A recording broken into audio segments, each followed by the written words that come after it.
Hey, welcome back to the shed. It's time to carry on with the SV650. So in the last one we left off having gotten the bike running again, which was amazing to hear. Sounds pretty good.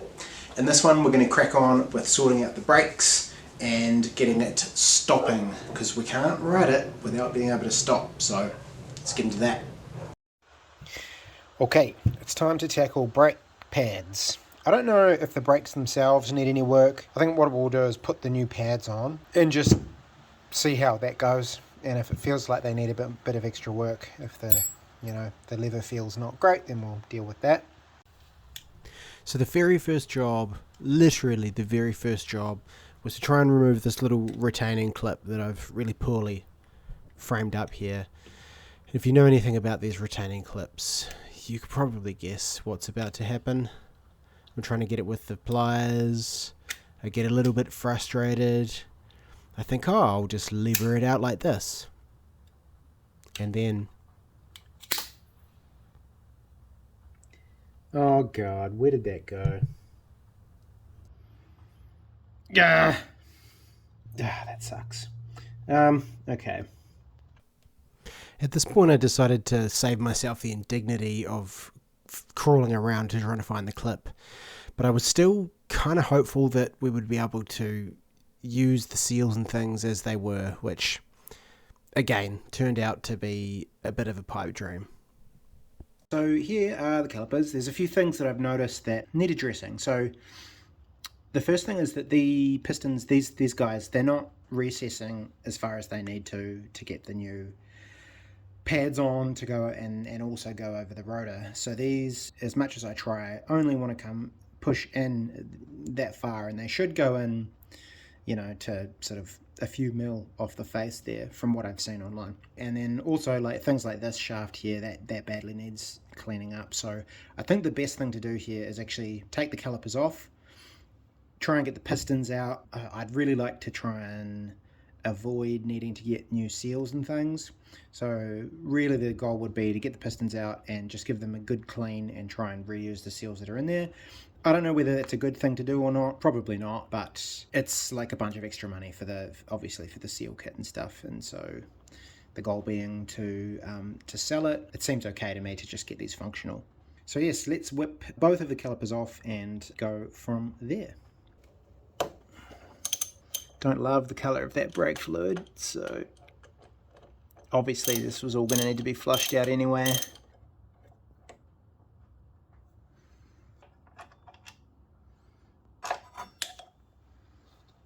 Okay, so we've got a bit of an issue in that these pistons are kind of seized in there, so, and you can kind of see they're starting to go. Maybe it's just the seals. We're probably going to end up needing a seal kit. You can, hit it with a bit of compressed air, and you'll usually see them jump out, but we're getting no movement at all. We're going to have to think of a way to get these loosened up. I've already kind of gone pretty ham with the WD-40 to try and sort of give them a bit of a chance, but oh, and that brake fluid stinks too. It smells like old fish. So here's what I've come up with. Apologies for the rain on the roof. Put the calipers back on the bike, and I'm just kind of trying to use and sort of bleed it as well as I can, and just trying to use the hydraulic system essentially to push the pistons out to a point where I can kind of then reasonably get them with air. And you can kind of see it's slow going, but I've managed to get two pistons on either side to come out and meet the piece of wood I've got wedged in there to sort of like, obviously we want to stop this one coming all the way out because then it loses all of its pressure, and still have a little bit to sort of get this other piston out. But yeah, so I guess I just carry on with this process and hope that we can kind of get enough pressure into the system to push the other two pistons out. So yeah, we'll just keep on going. Okay, after a couple of hours of mucking around, thinking of ways to get these out, we've now got them pushed out, and it was, using the hydraulic system on the bike, which was just a little bit of a pain because, you obviously have to go through the process of sort of like bleeding or priming the system before you get anywhere with it. Hopefully the rest these will come out the rest of the way with just the compressed air like we were trying before. So we'll, I don't know, put a rag down in there to stop them from blowing across the room. I'll get some compressed air and then we'll come back and see what happens. Let's see if it gives us the rest of the way. Oh, one of them. Okay, we got one. Very nice. However, I think we kind of want to, if we can, just keep this one in there and use like a pad over half of it or something, because this one here is obviously not going to come out via pressure if this one's not in. Okay. Block of wood on one. So that should shoot straight out, contact the block of wood, but retain its seal. And then hopefully that means that the other one also comes out as well. Watch your eyes. No.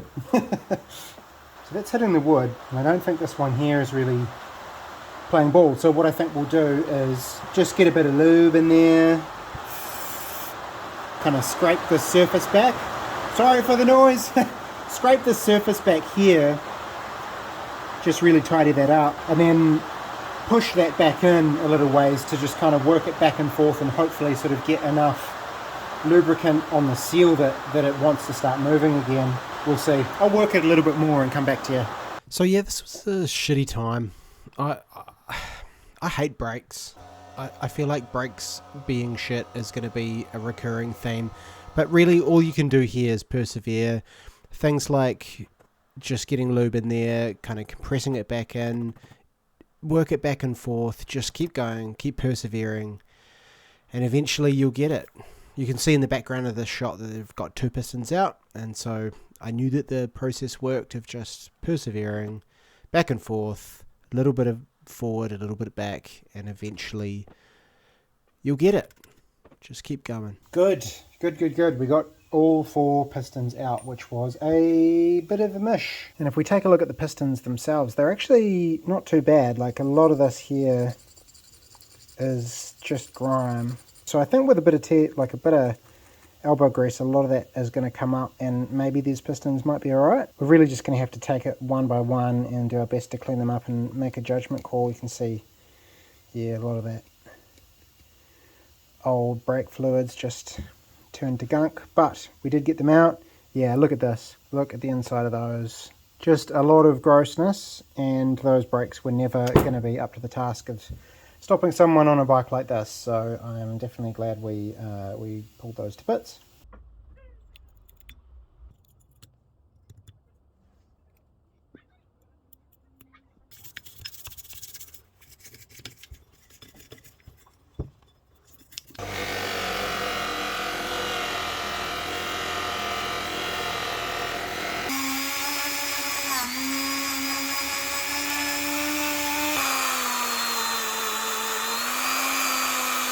Right on. After probably, I don't know, cumulatively maybe an hour or so of picking away with a little dental pick type thing on the harder parts, and then using the rotary tool over there with a little brass brush. These are looking okay. They're not perfect. There's still little bits of schmutz in there, but like the grooves there are a significant improvement over how they were. You can see there's still a bit of that kind of white debris and things in there. I'll probably carry on a little bit longer, but they're close to being sort of, you know, about where I want them to be.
And there we have it, 2 calipers back together, which is awesome. You know, it's a little bit of a journey. I didn't expect to have to sort of fully tear these things down, but that's okay. It's just another, I guess, opportunity to practice something that I've only done a few times, which is rebuild some calipers. Once on the XJ, also rebuilt some brakes on a car that we had a few years ago. So yeah, this is thrice. Certainly no pro, but got the job done. This kit was really good. All Balls kit had everything we needed, including the little pins, one of which I managed to lose earlier in the video, so that's nice that you can kind of get a kit that just has absolutely everything. We got a good amount of clearance in here for getting our rotor in, so next job, throwing these bad boys on and trying to get the system bled.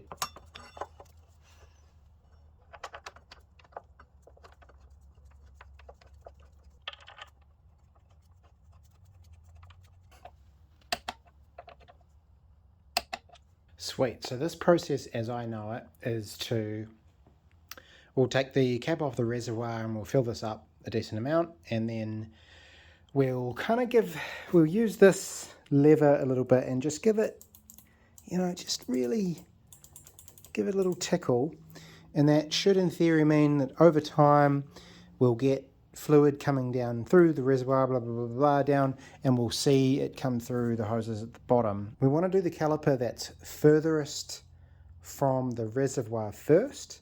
We'll throw a bolt on this line and do that gravity bleed process for the other side, and then we'll come back and do it for this one once that caliper has been bolted on, if that makes sense. Maybe that makes sense, I don't know. But let's see if this works.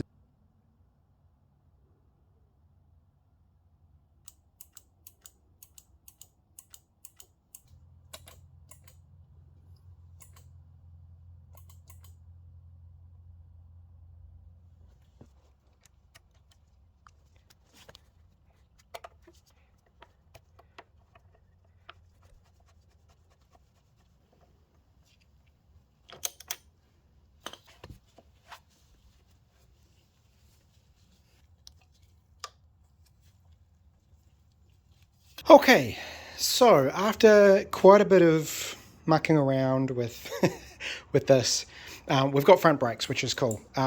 They're not as firm as I would like them to be, which is the case with the XJ as well. I still want to do some work on that to get those front brakes not spongy. Seems to be a thing. I must just be missing some part of this technique to get these to be kind of like that really firm feel that you want to have on your front brake. Maybe it's okay, but not super satisfied with it. But I'll come back to it. For now, they're operational. Maybe I will do some more YouTube research to figure out what I'm doing wrong. But I hate the job, so I'm kind of glad to be putting it behind me, at least for now. So yes, we need to move on to the electrics next. I'm pretty sure everything's fine. It's probably just things like bulbs and stuff like that that we need to worry about. So we will get the front fairings and we'll just pin those in place so that we can connect up the 2 front indicators, because eventually I want to take those back off and do some cosmetic fixes to them, but we need to access the lights on them to be able to check that everything's working, because otherwise they'll be in that weird double time flash mode thing to tell you that something's not right. So let's do that. We'll pin those back on, check some stuff, and go from there.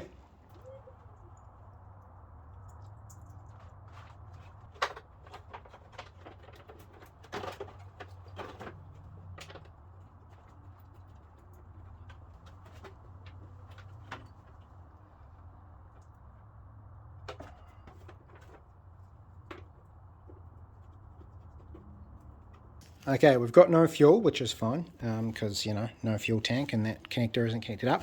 But let's check our indicators first. So we're going to go left. Okay, we've got a rapid flash here. Great, that one is working. Not surprisingly, this one back here is no good. Let's check the right. Front is no good. So we have the opposite problem on each side. This one's working, that one's working, but the alternate 2 aren't, so that's fine. Next up, we know our low beam is working, so we've got one side at the front here on. We will flick on high beam. We've got our nice dash light there, and we have both lights on the front going, which is cool. I guess the next thing is brake lights, so let's check that. We do have our running light here, which is cool. You tell me if that comes on or off. Okay, I can definitely see that. So that's cool at the handlebar, and down here at the foot. Oh, that's a little sticky. Yeah. See, that's... I'm having to pull that back up with my hand to... Okay, looks like that might have come right with just a few... Or maybe not. Okay, so we might need to do a bit of work on that switch to make sure that that doesn't get stuck on. Cool, so the simplest way to diagnose this indicator is I've just taken the light bulb from the other side, which is working fine, and we'll just see if that now works, and if it does, then it's just a bulb, which is cool. And we can do the same process at the front, maybe finagling the fairings into place. We'll see. Great, that's easy. Looks like it's just a new bulb, so we can fix that with a trip to the auto store. Great, so this is the other side, and you can see down the back there we've got a rapidly flashing rear indicator. And so if I connect these two up just with my hands, because the connector's broken, but this is just a test. Great, we can see down there that we've got our normal indicator flash. So it looks like it is just bulbs on both sides, which is great.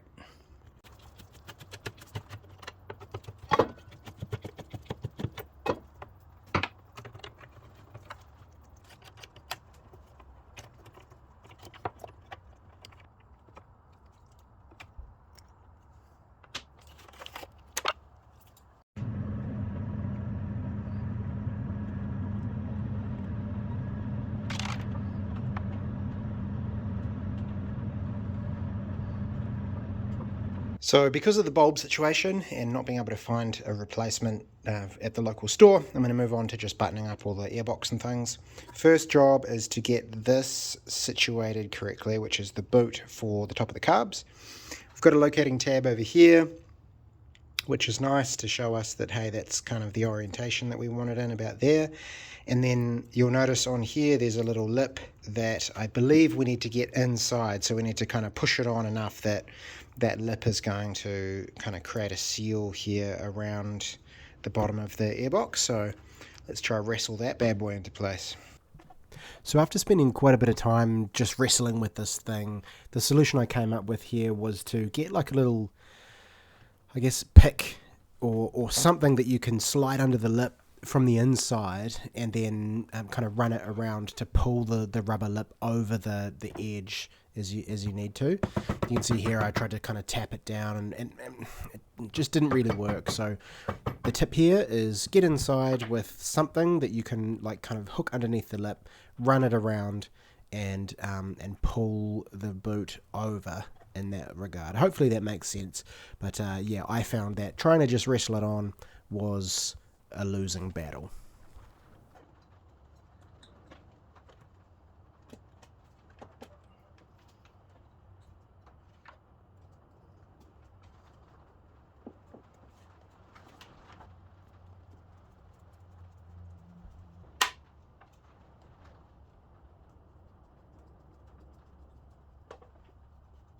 Tell you what, this long screwdriver might be one of my favorite tools.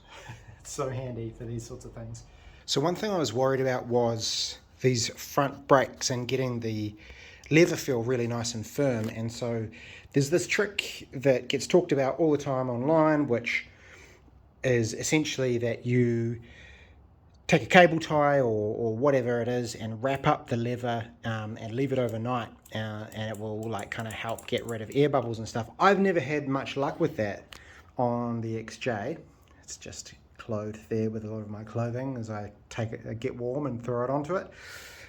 But I tried it on this last night, so I've left a cable tie on here overnight, and it's actually made a huge difference to the feel of that, so that's really cool. After a little bit of hunting today at a few different stores, it turns out that it was going to be $35 for a single one of these bulbs for the front indicators, so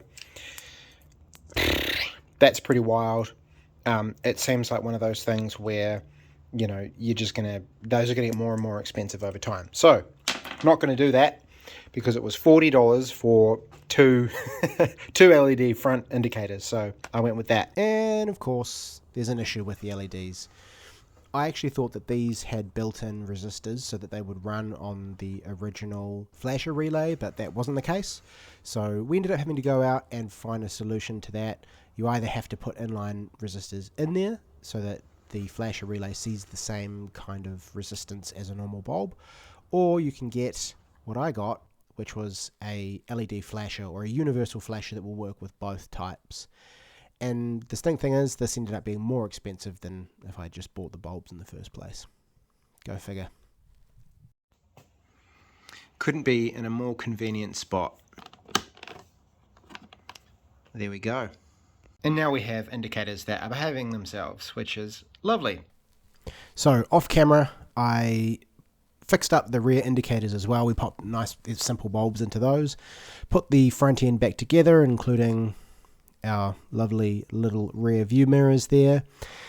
And then actually before we kind of proceeded with the last few steps of just like a little tune up and that kind of thing, I figured, hey, I better actually have a look at the horn.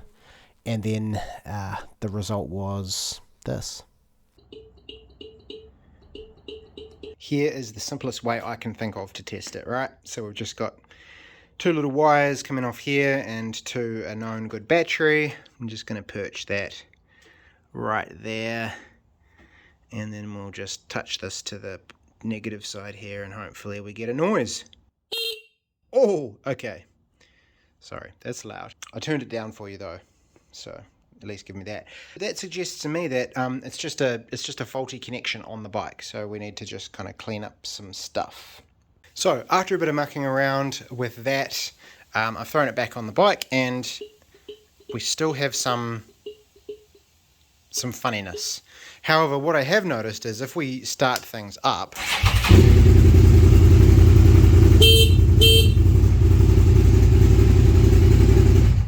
then we get enough. So maybe that's okay. Maybe that's fine. It's obviously, it's not getting, it's the connections are probably still bad. They could be anywhere. Is it worth fixing? Continuing to dig into? Maybe. Okay, we are making progress. We have sorted a bunch of things. Done the front brakes, we've sorted out the indicators, we have cleaned the carburetors, we have reinstalled the carbs, we put all the extra seat business back into where it needs to be, and so we're left with a couple more jobs to do. Oil change, obviously, and synchronizing the carburetors. The kind of two last little jobs I'd like to do to finish off. So, ran the bike for 5 minutes or so, and then we dropped the oil. Nice easy process with a spin on, spin off, kind of easy car oil filter on the front. Then we dived into, actually, I said there were only two jobs left to do, but it turns out we also needed to sort out tensioning the chain. Awful chain, needs replacing. Then we jumped into synchronizing the carbs, so just racing through that process there. And then I got out for the first test ride, which was great. It's a nice grunty bike for its age. But yeah, discovered further jobs to do. Noticed this oil leak around the clutch cover, which needed dealing with, right? You can't just sell a bike with a massive oil leak like that. So plan was, whipped off that cover and then smeared a bunch of RTV around it. You know, if you were doing this right, you would buy a new gasket, all that kind of stuff. I think I looked into it and it was, again, prohibitively expensive for the plan for this bike. So this did the trick. I think this guy's done. We've now got all operational lights, all our headlight and our indicators and all of that goodness is fine. We've done an oil change. We have cleaned the carbs. We've fully rebuilt the two front calipers. And it's riding pretty well. It certainly, I think, benefited from having a decent ride. So I took it out before, and as it was warming up, you know, you could feel it was just sort of missing, not really missing, but just hesitating a little bit. And then as it got warm, it really sort of livened up, which was cool. So yes, I think the next steps for me might be seeing if they want me to sell it on their behalf. So we might end up listing it online and seeing what we can get for it. But there you go. the SV650 will live on as someone else's daily commuter or something. Tell you what, those hot grips, those are pretty good. It's a little bit chilly today, so that was kind of nice to have those. But there you go. Thanks so much for coming along with me as we sort of fixed up this bit of a workhorse of a bike, and I'm really pleased that it's going to carry on with someone else. So there we go. I'll see you in the next one. This is Regan from the distant future. It's taken me ages to put this video together. I'm really sorry about that. Life has just been hectic. But good news, we did end up selling the SV650 for a couple grand, which was great. And the money obviously went back to the owner, which was really cool. And what a fun little project. Like I look back on it now and learned heaps from doing this.